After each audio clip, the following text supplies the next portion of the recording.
beauty, creation, the first family on earth, sin and violence, people who lived hundreds of years, fallen angels, giants, and monsters, an increase of sin that couldn't remain on the earth anymore.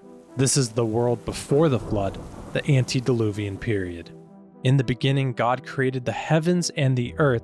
The earth was without form and void, and darkness was on the face of the deep, and the Spirit of God was hovering over the face of the waters. Then God said, "Let there be light," and there was light. This was the first day of earth when light was created. On the second day, God created the skies. On the third day, dry land, seas, plants, and trees.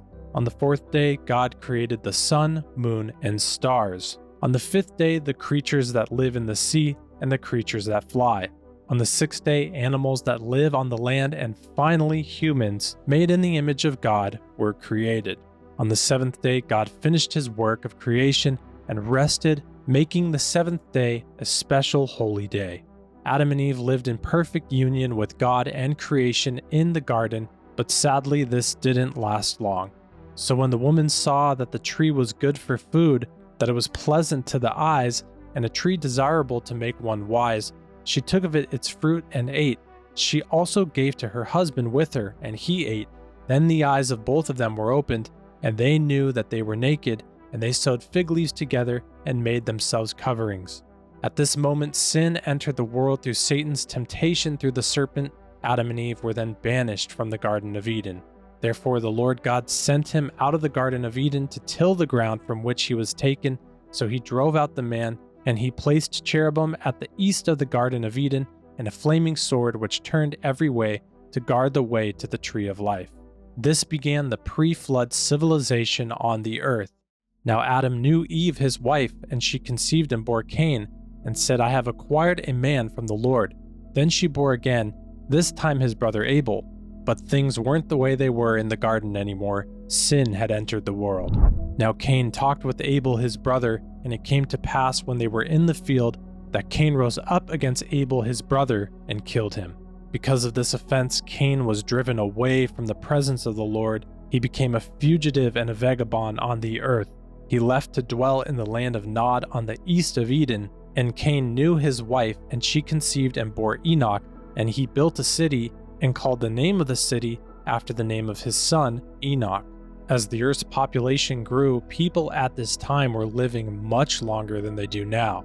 In Genesis 5, we're told that Adam lived to be 930 years old, his son Seth 912 years, Seth's son 910 years, Methuselah, the oldest, 969 years, and Noah 950 years. In Genesis 6:3, God decides to change the lifespan of man because he doesn't want to strive with them forever. And the Lord said, "My spirit shall not strive with man forever, for he is indeed flesh, yet his days shall be 120 years."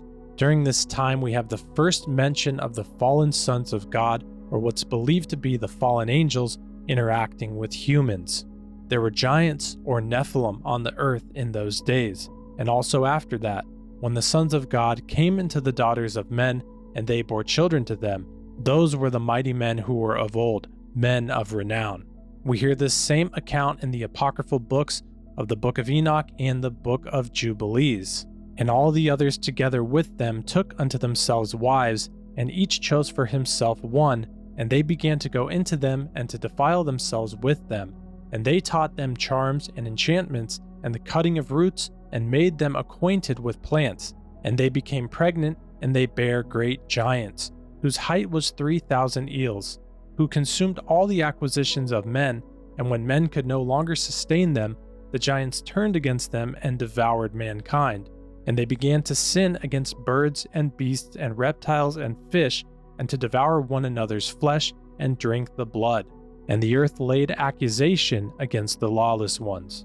For Enoch testified to the watchmen that they sinned with the daughters of men, for they had commenced to mix with the daughters of the earth, so that they were defiled, and Enoch testifies against them all. This genetic corruption seems to be one of the reasons for the flood. Satan could have been trying to corrupt the human genetics because Jesus could have never been born from someone who had Nephilim bloodline, connected to the fallen ones banished from heaven. I believe this is one reason why the Bible has books that are just genealogies after genealogies to trace back and prove that Jesus comes from a pure human genetic bloodline. This also makes sense in the verse where God highlighted this about Noah. This is the genealogy of Noah. Noah was a just man, perfect in his generations. Noah walked with God. According to the Dead Sea Scrolls apocryphal books of the Book of Enoch and the Book of Giants, the fallen angels weren't just mingling and mixing with humans and creating giants. They were doing the same thing with animals and creating monsters. They defiled, they begot giants and monsters. They begot, and behold, all the earth was corrupted. And their judges and rulers went to the daughters of men and took their wives by force from their husbands according to their choice. And the sons of men in those days took from the cattle of the earth, the beasts of the field, and the fowls of the air, and taught the mixture of animals of one species with the other, in order therewith to provoke the Lord. And God saw the whole earth, and it was corrupt, for all flesh had corrupted its ways upon the earth, all men and all animals. Not only was genetic corruption increasing in the pre-flood world, but sin was increasing as well. Then the Lord saw that the wickedness of man was great in the earth, and that every intent of the thoughts of his heart was only evil continually. So the Lord said, I will destroy man whom I have created from the face of the earth, both man and beast, creeping thing and birds of the air, for I am sorry that I have made them. From paradise to sin, to fallen angels, giants, and monsters, sin had increased too much in the world, and it had grieved God's heart. So God directed Noah to build the ark, to collect the desired animals, to get his family on it, and then the flood came. Now the flood was on the earth 40 days. The waters increased and lifted up the ark, and it rose high above the earth. The waters prevailed and greatly increased on the earth, and the ark moved about on the surface of the waters. So he destroyed all living things which were on the face of the ground, both man and cattle, creeping thing and bird of the air. They were destroyed from the earth. Only Noah and those who were with him in the ark remained alive, and the waters prevailed on the earth 150 days.